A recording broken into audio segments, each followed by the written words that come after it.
selamat sore. Ya, selamat bergabung Pak Edi.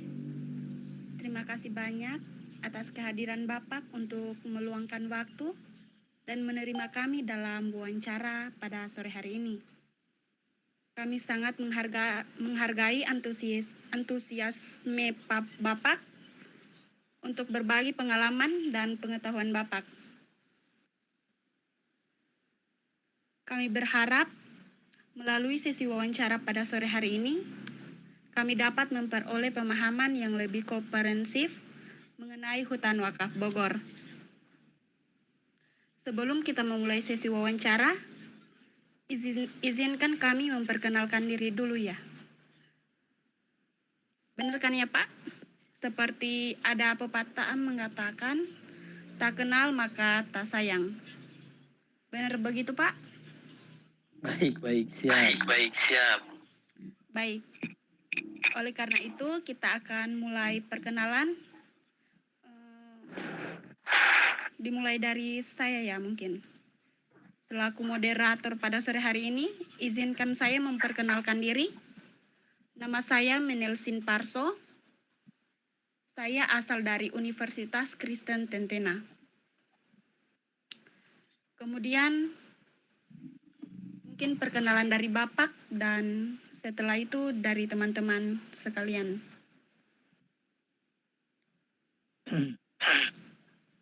Mungkin dipersilakan Pak untuk memperkenalkan diri. Baik. Assalamualaikum warahmatullahi wabarakatuh. Waalaikumsalam warahmatullahi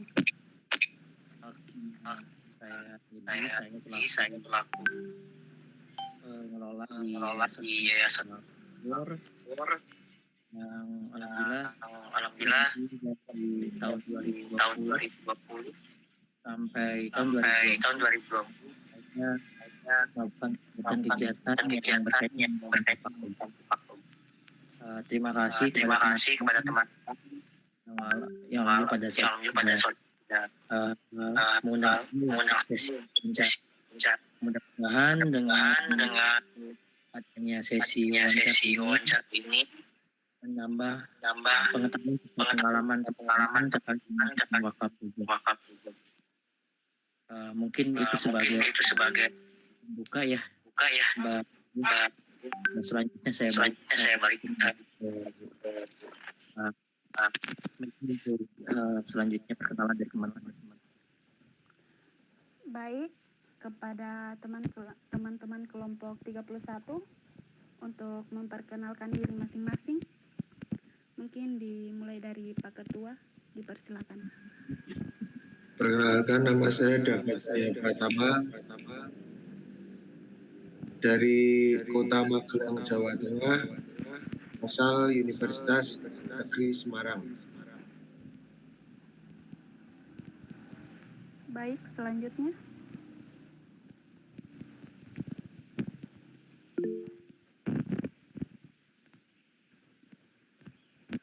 Perkenalkan, nama saya David Permana, asal dari Lamongan, sekarang kuliah di Universitas Pembangunan Nasional Veteran Jawa Timur.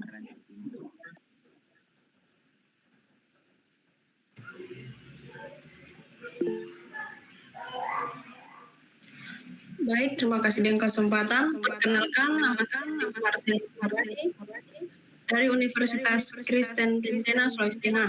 Terima kasih.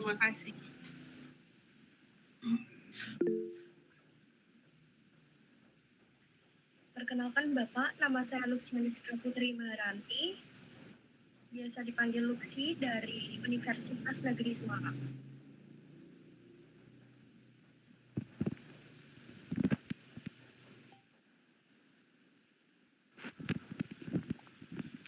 Oke, baik. Setelah kita saling mengenal satu sama lain, mari kita lanjutkan dengan sesi wawancara. Baik Pak, berizinkan kami dari kelompok 31 akan mengajukan serangkaian pertanyaan untuk mendapatkan wawasan tentang hutan wakaf Bogor. Mari kita mulai untuk sesi penanya. Saya beri kesempatan.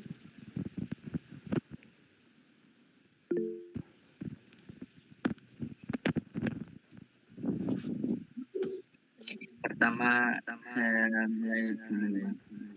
Yang pertama Pak, saya mau bertanya tentang madu. Karena gambaran luasnya tadi sudah kami wawancara pada Bapak Sahrudin.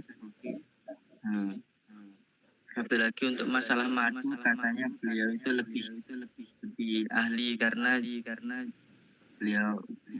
jenengan ini ya yang bertugas untuk ini mengelola budaya lebah ini.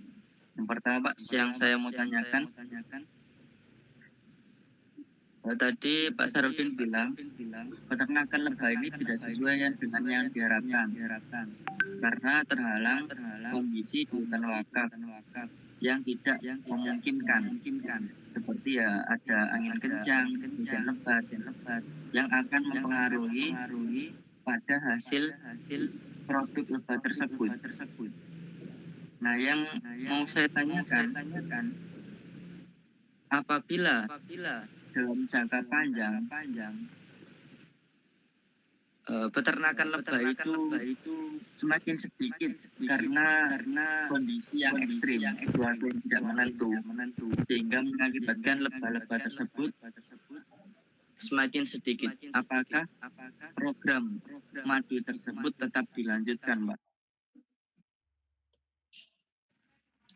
Baik, terima kasih Mas David ya. Sebelumnya ini suaranya agak berdengung ya. Ya, oke.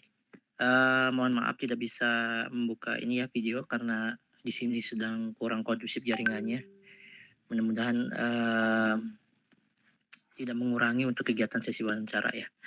Jadi gini Mas, terkait dengan budidaya lebah trigona atau stingless bee ini kita jalankan di tahun 2020.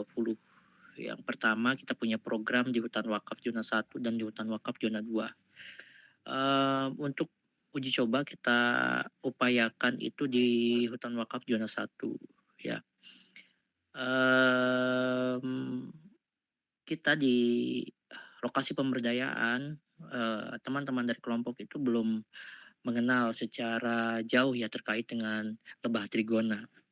Walaupun di wilayah zona 1 itu sebenarnya ada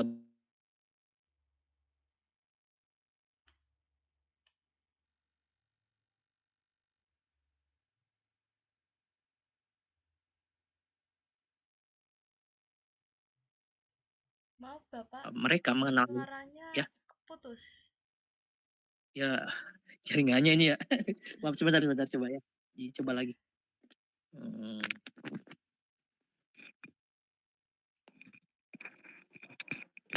Gimana sudah ini? Sudah. Agak jelas? Jelas.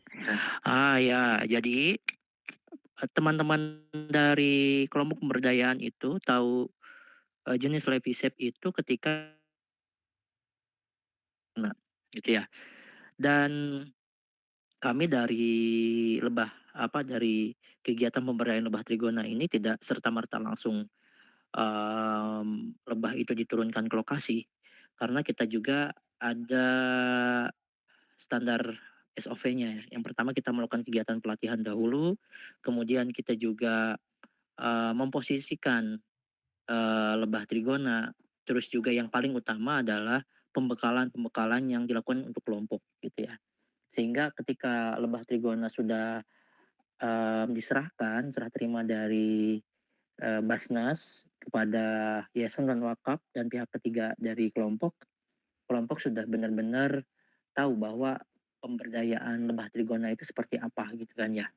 Nah, seiring berjalan waktu kita sudah melakukan kegiatan serah terima lebah trigona. Di tahun 2020 ternyata di bulan Januari itu kita mengalami cuaca yang cukup ekstrim gitu ya. Terutama musim penghujan yang terjadi di tahun 2020 waktu saat itu lumayan agak panjang tuh cuacanya.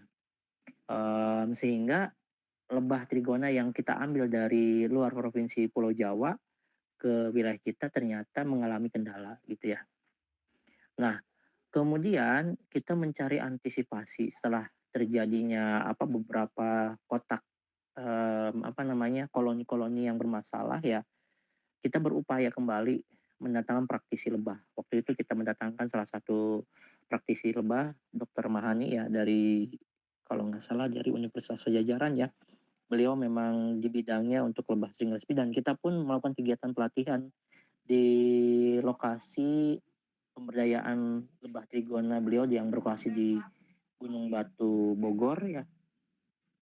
Di situ kita mencoba berupaya kembali ya, terutama faktor apa yang menyebabkan lebah-lebah trigona ini mengalami kendala. Tadi diantaranya mungkin karena faktor cuaca yang sangat ekstrim, cuaca gitu kan ya. Ya mungkin saja karena lebah trigonanya belum bisa beradaptasi lebih jauh ya sehingga mereka pun tidak bisa apa ya em, mengambil pakan ya karena memang kondisi hujan dan yang lebih utamanya mungkin karena faktor vegetasi juga yang belum memungkinkan gitu ya. Setelah beberapa bulan kemudian gitu kan ya dengan upaya yang sudah kita lakukan dengan penempatan gitu ya. Walaupun memang ada beberapa koloni lebah yang sempat ada yang mati gitu kan ya. Tapi kita upayakan beberapa koloni yang masih ada kita selamatkan dan pada tahun 2020 bulan Agustus kita pindahkan tuh menggunakan rumah-rumah kecil gitu kan ya. Kita tempatkan sekitar jaraknya 10 meter gitu kan ya di lokasi strategis dan alhamdulillah ternyata itu berjalan dengan efektif gitu ya. Namun kita juga tidak bisa ini juga ya ternyata di tahun 2000 berapa ya setelah lebah itu mulai adaptasi ada beberapa koloni yang hidup. Di tahun 2022 kita mengalami bencana yang luar biasa ya, besar ya yang menimpa lokasi pemberdayaan kita di kampung relokasi kelompok-kelompok binaan kita. Terjadi longsor yang mengakibatkan wilayah kampung relokasi, kampung kelompok kita dan kalau hutan zona 1 terkena longsor sebagian dan itu berdampak pada lebah-lebah trigona. Beberapa lebah trigona itu sempat rumah-rumahnya itu terjatuh bahkan ada yang hilang. Terbawa longsoran dan mungkin intensitas hujan yang besar. Termasuk rumah-rumah kelompok juga hancur dan salah satu istri dari anggota kelompok kita meninggal dunia. Akhirnya setelah sering beberapa lama ya sudah mulai mengkondisikan warga setempat, kemudian ditempatkan oleh pemerintah maupun Pemkab Kabupaten Bogor. Kemudian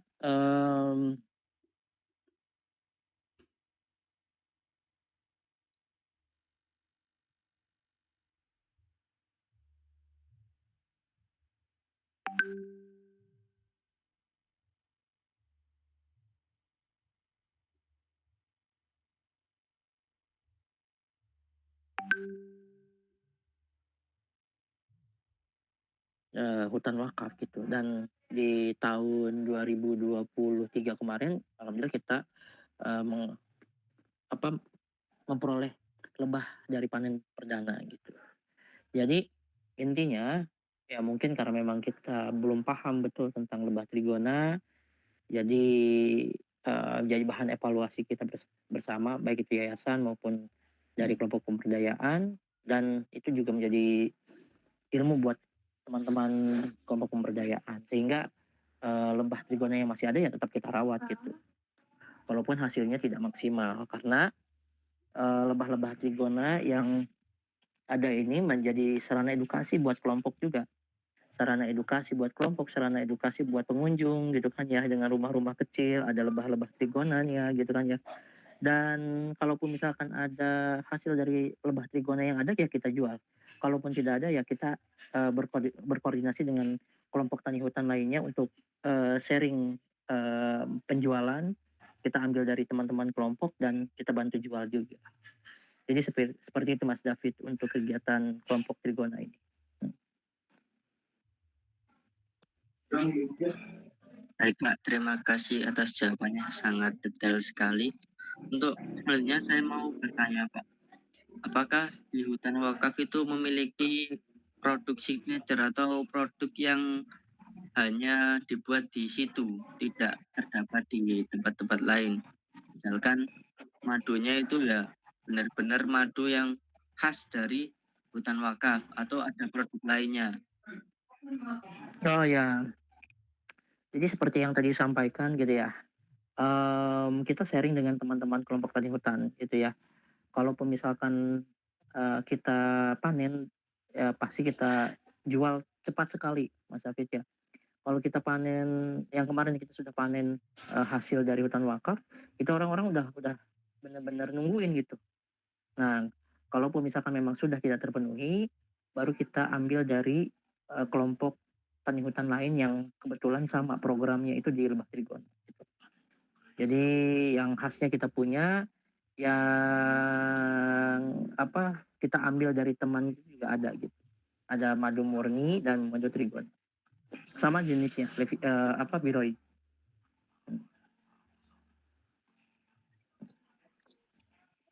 Baik Pak, tadi juga disinggung sama Pak Sarudin, katanya penanaman pohon di hutan wakaf itu dilakukan secara campur antara pohon yang berkayu keras dengan pohon yang berbuah.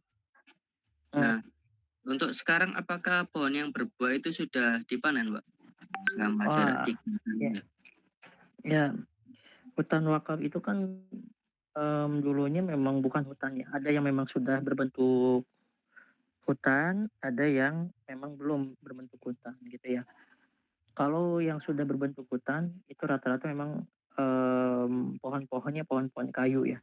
Tapi ada pohon kayu yang berbuah seperti cengkeh gitu kan ya. Terus juga kita punya pernah panen juga jengkol kayak gitu, jengkol muda udah pernah. Tapi yang lainnya itu karena memang kita masih proses ya. Kita nanam itu memang dari bukan stekan ya, bukan dari jenis apa namanya? Bukan dari biji ya, bukan dari stek ataupun yang cepat berbuah gitu. Jadi memang kita kita upayakan tanam buah itu yang benar-benar dari biji sehingga itu untuk memperkuat tanah-tanah yang berada di hutan wakaf gitu. Nah, tanaman buah yang kita tanam yang dari biji itu yang kita ambil dari KLHK ataupun dari IPB ya itu belum bisa berbuah karena ukurannya masih sekitar 1 meter, ada yang 2 meter gitu. Selebihnya sih memang ada jambu itu sudah berbuah tapi buahnya itu belum banyak gitu ya, hanya bisa dikonsumsi oleh teman-teman kelompok. Tapi yang sudah kita jual kayak pisang gitu kan, kalau pisang kan jangkanya nggak terlalu lama, 8 bulan itu sudah bisa diambil oleh kita dikonsumsi ya untuk kelompok. Kalaupun misalkan ada lebih ya dibantu dijual. Kalaupun cengkeh di tahun ini sudah mulai nih, ada beberapa zona yang kita cek sudah ada yang berbuah cengkeh. Dan itu kita upayakan kelompok yang memanen, kelompok yang mengeringkan, dan kelompok yang jual gitu.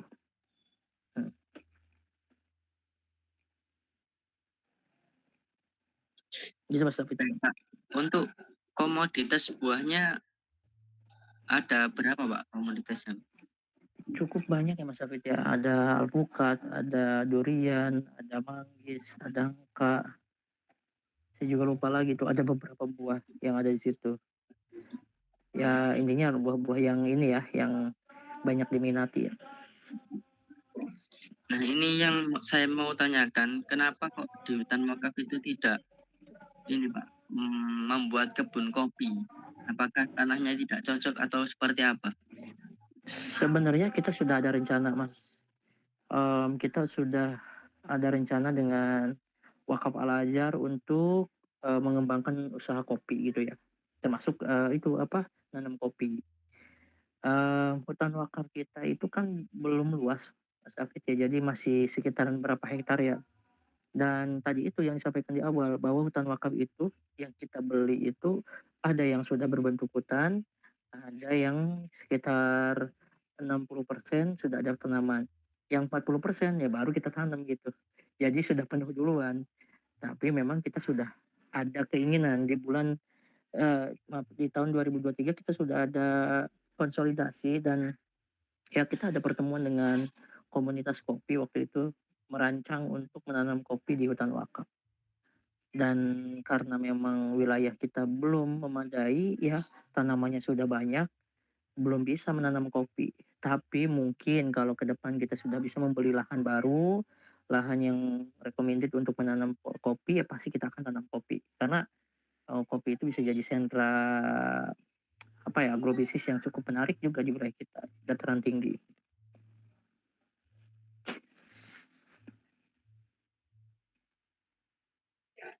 Baik Pak, mungkin itu beberapa pertanyaan dari saya. Terima kasih atas jawabannya. Mungkin bisa dilanjutkan ke teman-teman yang lain. Oke Mas David, sama-sama.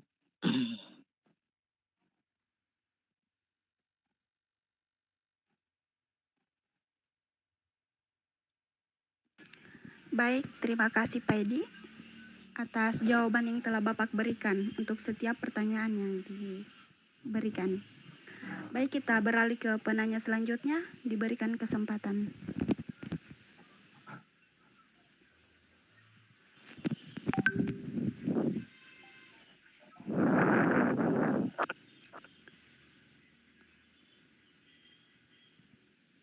Teman-teman, untuk penanya yang lain, diberikan kesempatan.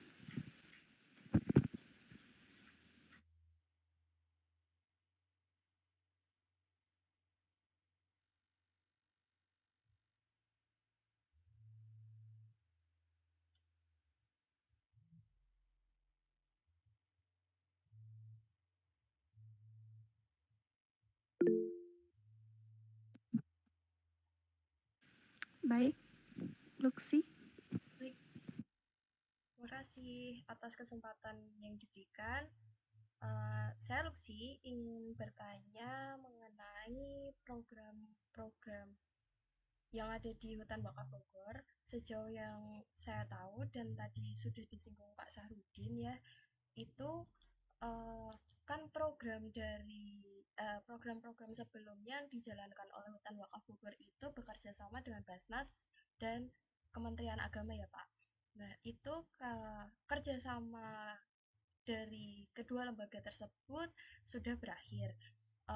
Kemudian bagaimana perkembangan program-program tersebut khususnya lebah dan peternakan ikan saat ini?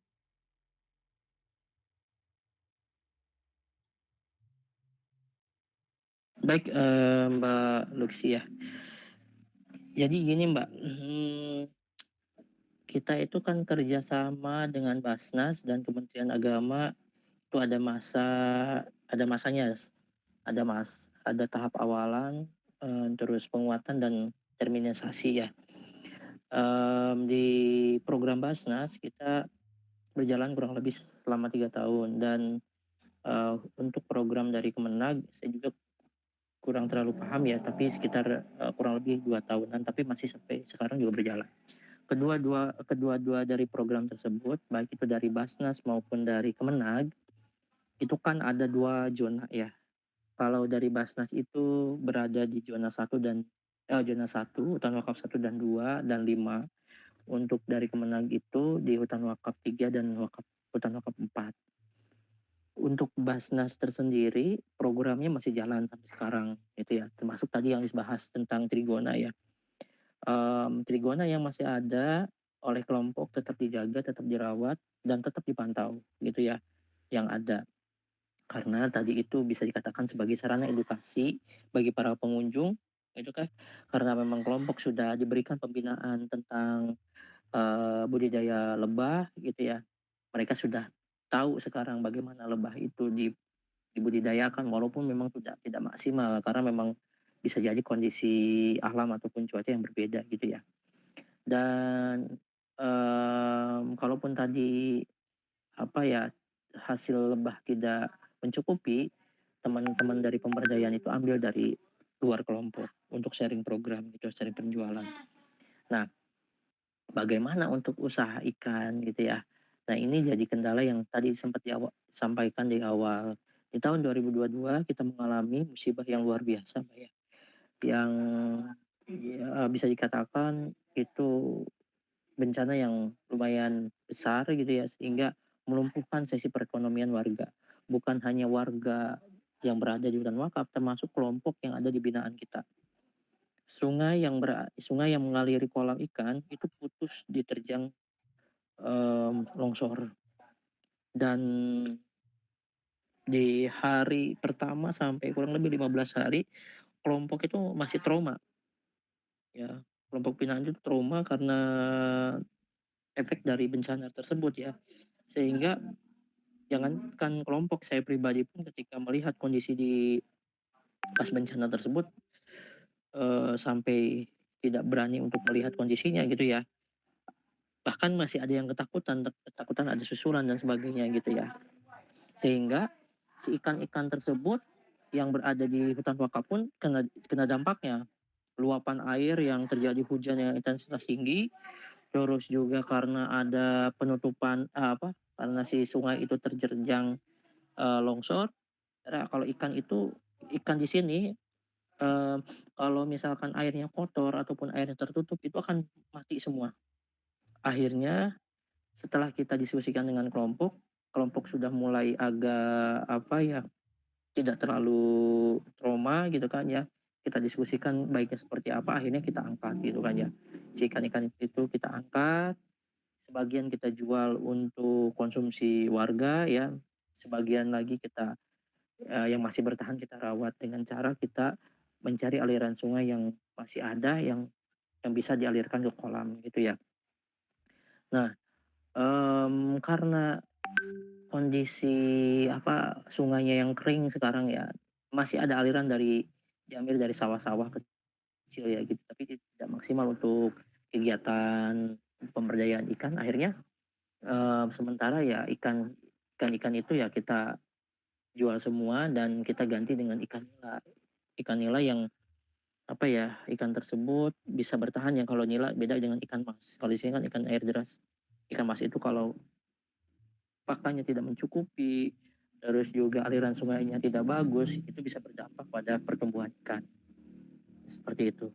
Dan kemarin kita sempat diskusi dengan teman-teman anggota kelompok yang masih ada, karena kelompok-kelompok itu sekarang terpecah, Mbak. Ya, terpecah karena rumah-rumah mereka kan terhantam longsor. Sebagian ada yang masih di hunian sementara, sebagian lagi ada yang di hunian tetap yang jaraknya itu dari lokasi pemberdayaan sekitar 3 sampai 4 km. Lebih jauh sekarang dari ujung desa kita. Gitu. Nah, kita sempat koordinasi dengan teman-teman kelompok, rencananya kolam yang sudah ada mau kita giatkan kembali untuk budidaya ikan hias ya. Budidaya ikan hias. Itu masih kajian kita bersama, teman-teman juga ingin mengkaji terlebih dahulu kira-kira sudah sesuai atau tidak kan kolam yang ada di kita gitu kan ya, untuk dikembangkan ikan hias untuk keberlanjutan program gitu. Sudah itu Mbak. Nah, untuk hutan wakaf 3 ya, untuk wakaf 3 ini kan dari Kementerian Agama. Nah, kebetulan dari Kementerian Agama itu lebih fokus ke ekowisata. Jadi hutan wakaf 3 itu tidak cocok untuk pengembangan budidaya ikan karena posisinya lebih tinggi. Tidak cocok juga untuk lebah trigona karena posisi hutan wakaf itu akses anginnya cukup kencang di situ. Sehingga lebih difokuskan untuk kegiatan ekowisata, diantaranya kunjungan-kunjungan, camping ground, dan penanaman pohon buah ya untuk kegiatan agro ke depan. Gitu. Ya, begitu Mbak Luksi. Baik Bapak, tadi disinggung tentang hasil dari budidaya ikan itu akan dijual. Nah itu bagaimana hasil itu dijual dan bagaimana pemasarannya Pak? Ya, kalau di awal kita bagus Mbak penjualannya ya. Sebelum terjadi bencana itu kita jual sebagian kita jual ke pengunjung, itu lebih besar hasilnya, keuntungannya. Kita pengunjung yang datang ke hutan wakaf untuk penelitian, untuk kegiatan wisata gitu ya, untuk mengenal hutan wakaf, itu mereka dikasih kesempatan untuk ngambil sendiri, terus nanti dibakar oleh kelompok, itu hasilnya lebih besar ya. Hasilnya sebagian untuk kelompok, kalau dibakar berarti kelompok yang terlibat itu mereka dapat hasil dari jasa untuk bakar ikan dan nanti dikurangi untuk modal diberikan ke kas kelompok, dan keuntungannya nanti juga dipisahkan untuk keuntungan kelompok, untuk keuntungan secara individu yang terlibat untuk penjualan, nanti ada lagi sebagian untuk kelompok gitu. Dan kita amankan dulu untuk kas gitu ya. Tujuannya apa? Kas itu untuk ke depan, untuk pembelian pakan lagi, dan bertujuan untuk pembelian ikan ke depan. Nah, jadi selain kita jual langsung ke pengunjung, ke warga setempat gitu ya. Bahkan kita dulu sempat jual harga per kilo itu sampai 30 sampai 35.000 per kilo gitu ya. Kalau kita jual dalam bentuk dibakar itu bisa sampai 50.000 rupiah per per kilo, bisa sampai 50.000 per kilo karena sudah dibakar gitu ya. Sisanya kalau misalkan kita panennya memang banyak, kita jual ke petani yang ada di sekitar hutan wakaf, karena memang Cibunian ini kan hutan wakaf, desa Cibunian merupakan sentra ikan air deras ya. Jadi kalau kita nggak kerepotan untuk jual ikan, kita gabung sama teman-teman petani ya yang sudah besar, kita jual secara konvensional, secara kuantiti yang lebih banyak gitu ya. Dan kelompok juga tidak terlalu repot untuk menjual secara ecer ya, kalau kapasitasnya banyak gitu. Itu Mbak. Baik Bapak, pertanyaan selanjutnya dari saya itu, saya baca-baca dari website itu ada ekowisata berupa air terjun dan lain sebagainya yang tersedia di sekitar hutan wakaf Bogor. Itu apakah dikelola oleh hutan wakaf Bogor atau emang diperuntukkan untuk masyarakat sekitar ya Pak? Jadi gini Mbak, karena memang tadi ya pemberdayaan itu jadi konsep pemberdayaan itu kan nggak semerta-merta banyak yang langsung berhasil ya dari kegiatan ekonomi, baik itu perikanan, lebah trigona, dan kegiatan yang lainnya. Nah, kita punya opsi untuk untuk penambahan ekonomi kelompok dengan cara memanfaatkan fasilitas yang ada di lingkungan kelompok tersebut gitu ya. Nah, kebetulan di Kampung Muara ini terdapat sentra air panas dan air terjun, yang sebenarnya air terjun itu ada yang masuk ke desa kita, ada air terjun yang tidak masuk desa kita, tetapi masuk ke desa sebelah, ke desa Purwabakti. Akan tetapi karena memang jangkauannya itu lebih dekat dari desa kita, akhirnya teman-teman dari kelompok pemberdayaan bisa mengakses lebih dekat gitu ya, bisa mengakses lebih dekat dan bisa mengajak gitu. Jadi kita coba dengan cara mempromosikan kepada pengunjung hutan wakaf, selain mereka mengedukasi tentang hutan wakaf, mereka juga diajak jalan-jalan ke curug ataupun air terjun ataupun air panas yang ada di sekitar.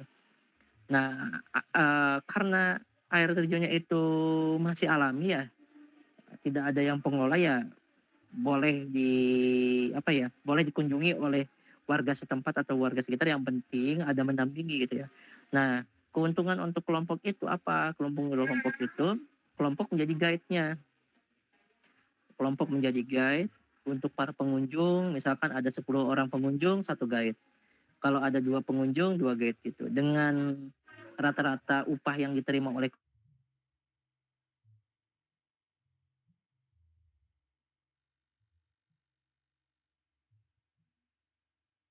Maaf Pak, jaringannya suaranya terputus. dari buruh tani. Ya, mencari penghasilan. Jelas, Mbak? Tadi ada terputus. Oh ya. Nah, jadi kelompok kita itu kan memang tidak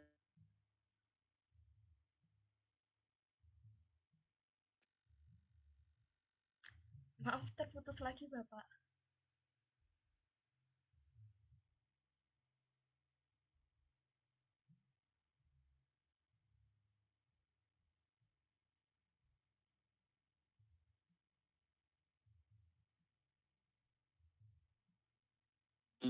Di 7 ya sekitar 80 sampai 100.000 gitu. Nah, selebihnya nanti ada makan. Makan itu disediakan oleh ibu-ibu ataupun istri-istrinya kelompok. Jadi pengunjung yang datang ke hutan wakaf itu ada paket makan yang bisa dimakan di air terjun dan bisa makannya itu setelah pulang dari air terjun. Bapak-bapaknya dapat penghasilan, ibu-ibunya juga dapat penghasilan, gitu. Mm-mm. Tapi setelah bencana itu 1 tahun, Mbak. 1 tahun sepi. Dan memang itu ada instruksi dari pemerintah, tidak boleh ada dulu pengunjung. 1 tahun kemarin memang sekitar bencana itu sepi banget ke Kampung Muara. Dan tahun ini sudah mulai normal kembali ke hutan wakaf. Walaupun memang kalau intensitas hujan besar, kami dari warga setempat ataupun dari kelompok tidak mengizinkan adanya kegiatan menginap di sana. Gitu ya, khawatir terjadi sesuatu hal gitu ya. Kalau di hutan wakaf zona 1, kalau hutan wakaf zona 3 aman insyaallah. Sebenarnya aman-aman saja kalau tidak terjadi hujan besar ya, gitu. Ya, begitu Mbak.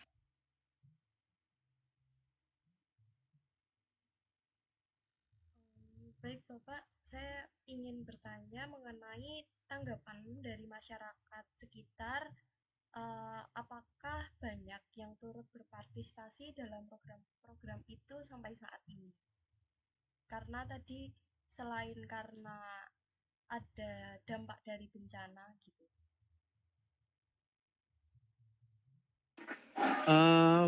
Untuk yang masih berpartisipasi masih ada Mbak ya. Karena kelompok kita juga ada program itu ya Katana ya, kelompok tanggap bencana gitu ya, anak-anak muda gitu. Kalau ada kegiatan-kegiatan yang sifatnya ini ya berkaitan dengan kegiatan hutan wakaf, pelatihan yang ada di hutan wakaf, warga sekitar tetap terlibat gitu untuk mengikuti kegiatan tersebut. Terakhir kita ada kegiatan pembagian 1.500 pohon berkolaborasi dengan hutan wakaf. Kelompok, bukan hanya kelompok tapi warga pun dapat bagiannya untuk menanam di lahan mereka. Itu.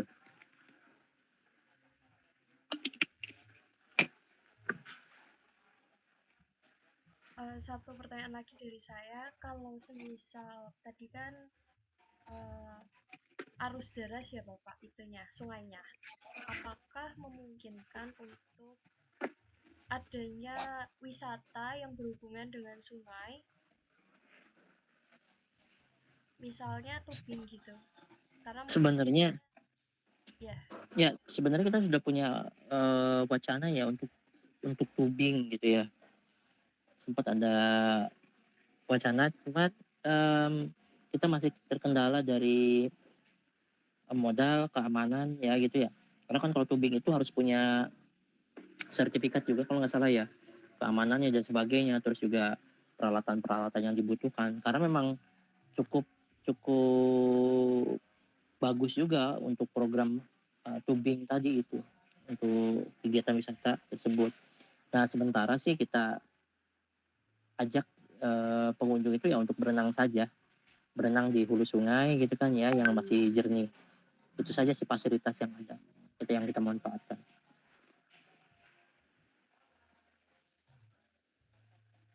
baik Bapak. Tambah lagi dari saya ini. Tadi sempat disinggung tentang harga penjualan dan tentang pendapatan ya Pak. Nah itu apakah dari hutan wakaf Bogor itu mengambil sebagian dari pendapatan itu sudah mengambil atau belum? Karena dari yang saya baca hutan wakaf Bogor nantinya akan mengambil sekitar 5% gitu. Keuntungan yang kita sepakati dengan kelompok tidak serta-merta memang masuk ke kas kelompok, tetapi keuntungan tersebut diambil untuk kembali kembali dimodalkan gitu. ataupun misalkan untuk keberlanjutan hutan wakaf gitu. Ya semisal kayak perbaikan, penambahan akses, penambahan sarana prasarana itu diupayakan oleh yayasan dari dana keuntungan. Tapi karena memang usahanya belum maksimal gitu ya, belum terlalu besar yang kita dapat gitu. Walaupun ada ya kita balikan lagi ke kelompok. Terakhir di tahun 2023 kita juga punya program kambing ya. Itu yang dirasa maksimal hasilnya ya. Kelompok itu berapa persen ya peningkatan pendapatannya ya dari penjualan kambing tersebut.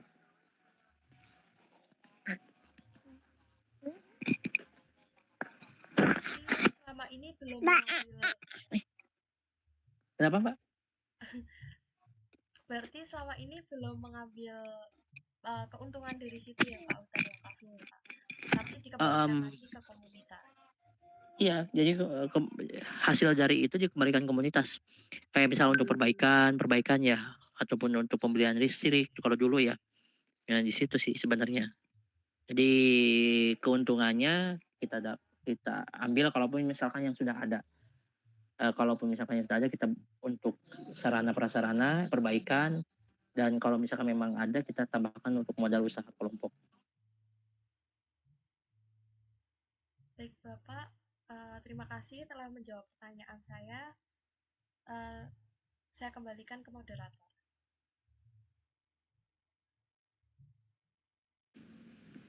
Baik, terima kasih Bapak untuk jawaban yang telah diberikan.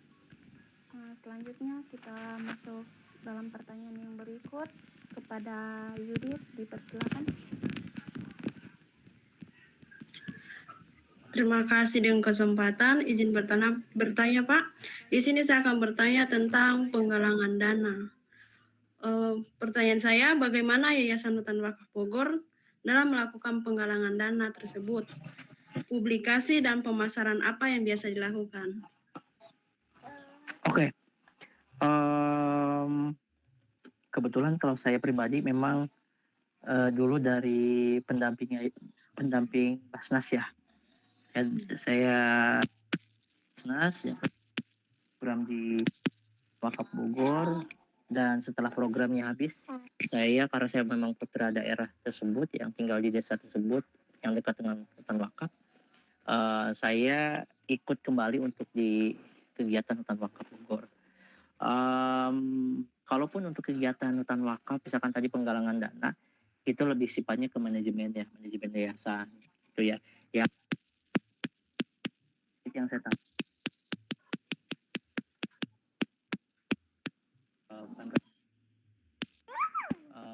apa ya? Selain kegiatan fundraising, kegiatan lainnya kayak misalkan melalui media sosial gitu ya, media sosial dan lainnya. Jadi kalau untuk penghimpunan dana itu lebih ininya ke yayasan, ke Ustadz Khalifah ya, ke manajemen. Kalau saya selaku orang lapangan ya hanya bertindak untuk kegiatan yang ada di lapangan saja gitu Mbak.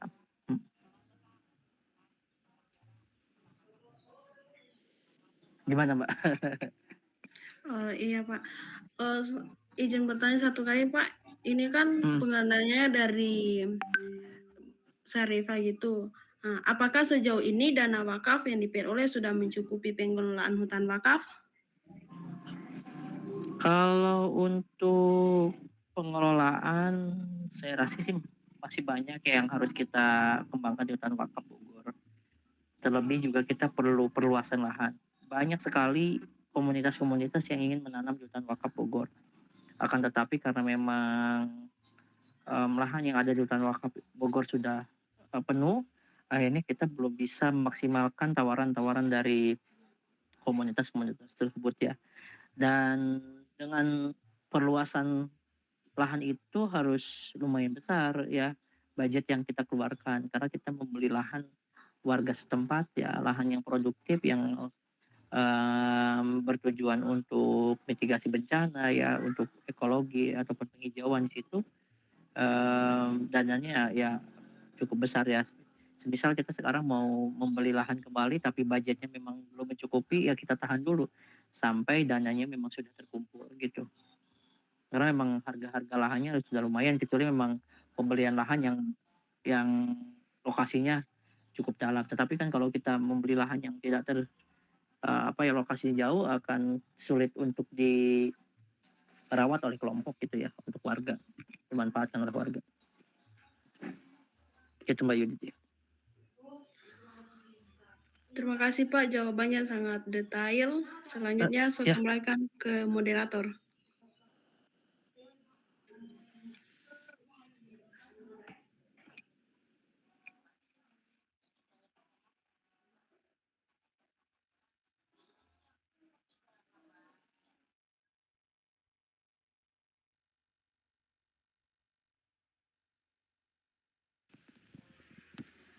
Baik, terima kasih Yudit. Dan terima kasih kepada Bapak yang sudah memberikan jawaban dari setiap pertanyaan-pertanyaan. Kita masuk pada pertanyaan yang berikut. Saya berikan kesempatan kepada Mas Dafa untuk memberikan pertanyaan. Terima kasih moderator. Saya langsung bertanya, apa perbedaan sebelum dan sesudah diwujudkannya hutan wakaf bagi masyarakat setempat? Terima kasih.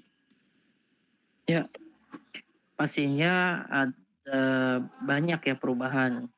Yang pertama itu awalnya lahannya itu kosong, tidak produktif, menjadi lebih produktif. Kedua, warga itu terbina gitu ya, melalui program Yayasan Hutan Wakaf Bogor. Ketiga, dengan adanya Hutan Wakaf Bogor menjadi sarana edukasi untuk warga gitu ya, untuk kelompok, karena banyak pengunjung-pengunjung yang datang untuk kegiatan kunjungan gitu ya, untuk kegiatan penelitian yang berkaitan dengan komunikasi ya, berkomunikasi dengan warga setempat, sehingga menambah menjadi daya tarik tersendiri untuk warga setempat untuk melanjutkan pendidikan lebih baik gitu kan ya, karena bisa kita katakan wilayah tersebut ya masih minim sekali untuk pendidikan. Keempat, warga setempat mendapatkan program gitu kan ya.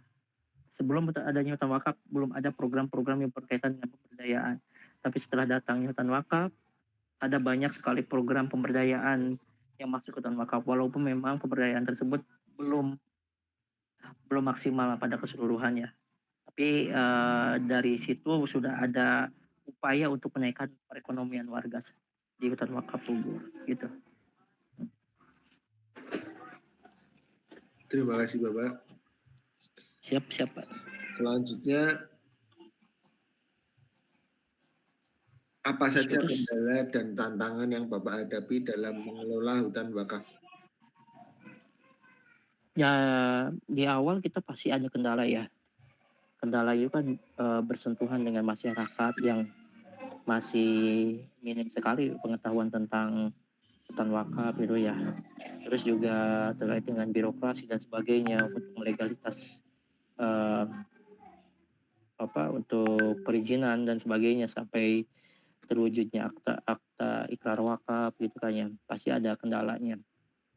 Tapi dari kendala-kendala tersebut kita terus berupaya bagaimana caranya agar program hutan wakaf ini bisa berjalan dengan baik gitu ya, karena memang program ini kan sangat sekali menguntungkan untuk warga setempat, sangat menguntungkan untuk komunitas ataupun pemerintahan yang ada di wilayah tersebut gitu ya.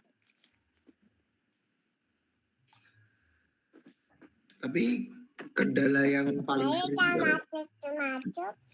itu kendala ya, yang paling sering itu yang mungkin yang paling ini ya karena faktor alam dan cuaca yang ada di hutan wakaf Bogor yang untuk kegiatan komunitas di kami pemberdayaan agak sulit ya untuk berkegiatan, apalagi ya setelah bencana ya, ini juga jadi faktor.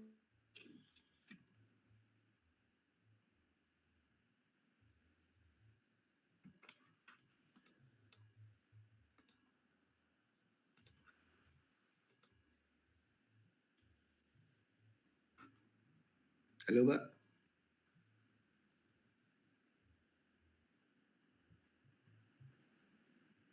Suaranya hilang. banyak kecil-kecilnya. Ya, seperti itu. Ya, yang tadi itu yang paling sering kita alami ya kendalanya dari faktor tadi, faktor alam ya. Faktor alam. Selebihnya sih belum ada ya. Kalaupun ya kelompok ya tidak jadi ini ya pasti dalam kelompok ya ada apa ya perbedaan pendapat itu pasti. Nah, kalau kami sebagai sebagai orang lapangan atau pendamping di wilayah ya bagaimana caranya agar bisa menyatukan kelompok gitu ya, bisa menyatukan kelompok, bisa apa bersinergi ya, menjadi suatu kesatuan untuk kegiatan pemberdayaan.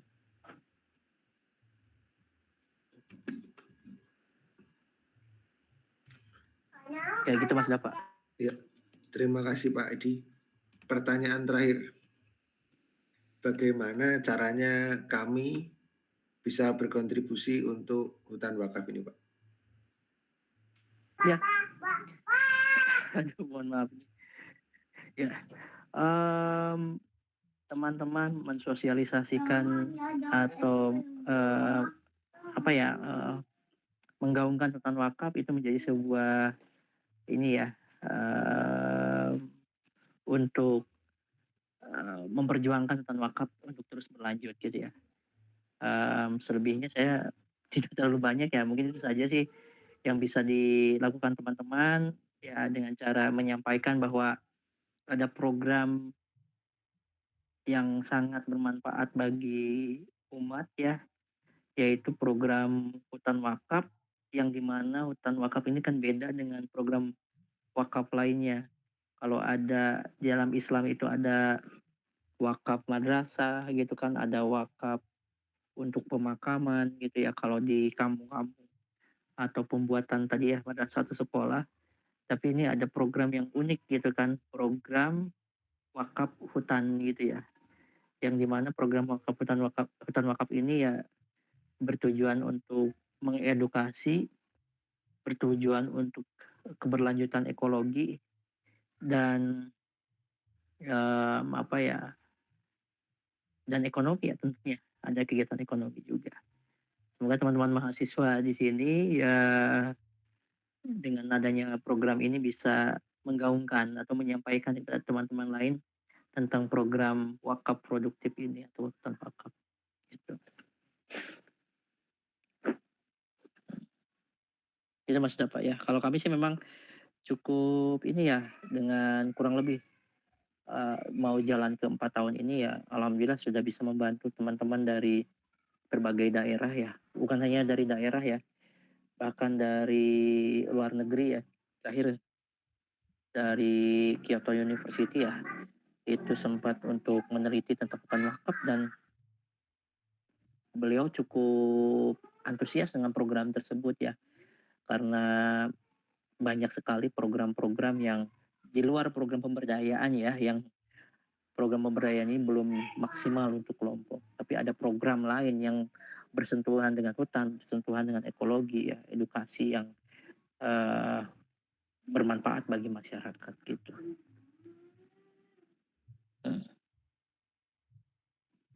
Siap. Begitu Mas Dafa ya. Ya, terima kasih Pak Edi. Saya kembalikan ke moderator. Baik, terima kasih Bapak untuk jawaban dari setiap pertanyaan-pertanyaan dari teman-teman. Kiranya itu akan memberikan banyak manfaat.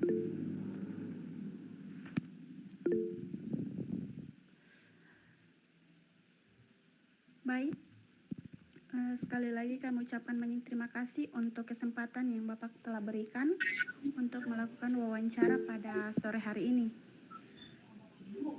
Dan kami sangat menghargai kesediaan Bapak untuk berbagi pengalaman, wawasan, dan pemikiran Bapak. Kiranya informasi yang Bapak berikan dapat berharga dan akan sangat membantu kami dalam melakukan wawancara pada sore hari ini. Sekali lagi kami ucapkan banyak terima kasih. Baik, sama-sama Mbak. Baik Pak, Oh ya? boleh kita on cam mau Oh, ambil dokumentasi sebentar ya. siap ya. Sebentar Bapak, Kak Mei. Iya, Ini David, Mas Dava, Angkat Ini tangan. Mas David gimana? gimana? Tuhan, hambur saya. Jadi Ya, sebentar. ya Mas David ya. Ya Mas David Silakan ya. Mas Didi. Jadi Silakan. mungkin harapan Bapak Harapan Bapak untuk 10 tahun ke depan 10 tahun ke depan apa ya Pak? Untuk ya, Pak? keberlanjutan dari Untuk hutan wakaf. keberlanjutan dari hutan wakaf. Ya, harapan Harapan kami ya sebagai sebagai dari Yayasan Hutan Wakaf ya, Yayasan tentunya Hutan ada program hutan wakaf ini terus berlanjut, terus bermanfaat bagi warga setempat, bukan hanya bermanfaat untuk kapasitas untuk ring 1 ya di desa kita, tapi ini juga menjadi sebuah upaya untuk mitigasi bencana, dan ini bisa menjadi salah satu program nasional ya di Indonesia. Dan tentunya harapan kami juga program hutan wakaf ini terus meluas ya, lahan-lahannya terus bertambah, dan jangkauannya itu bukan hanya mungkin di Bogor saja, ke depan bisa sampai skalanya itu provinsi ya, lintas provinsi, sehingga hutan wakaf ada di mana-mana kita. Itu Mas David. Bapak, terima kasih atas jawabannya. Saya kembalikan ke moderator.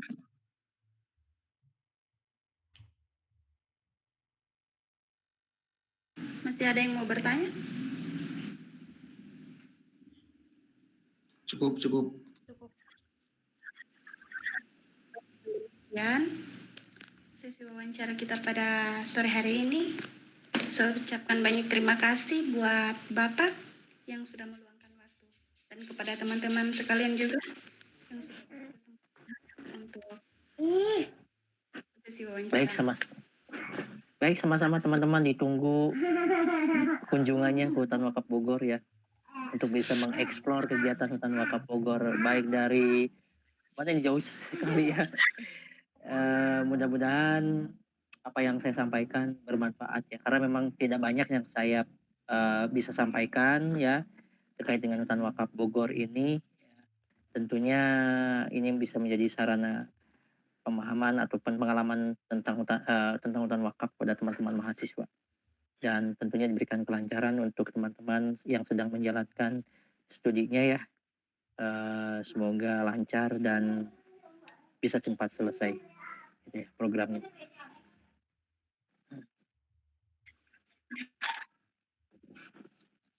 Terima kasih Bapak. Dokumentasi dipersilakan.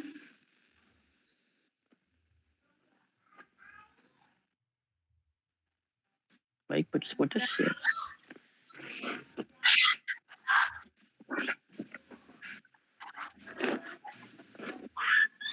Ya Mbak.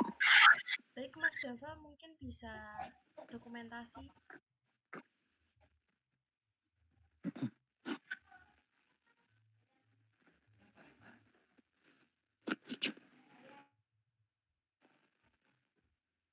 Udah.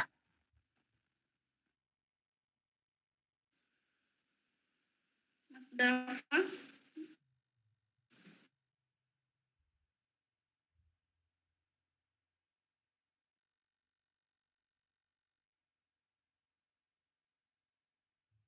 Sudah dokumentasinya? Sudah. Udah. Udah, Mbak.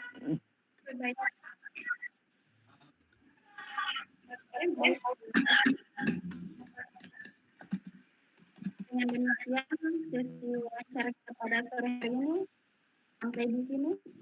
Ucapkan terima kasih atas kehadiran kita semua. Sore.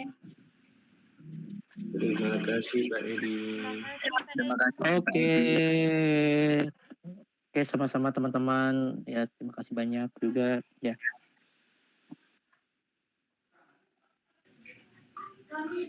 Saya tutup ya teman-teman ya.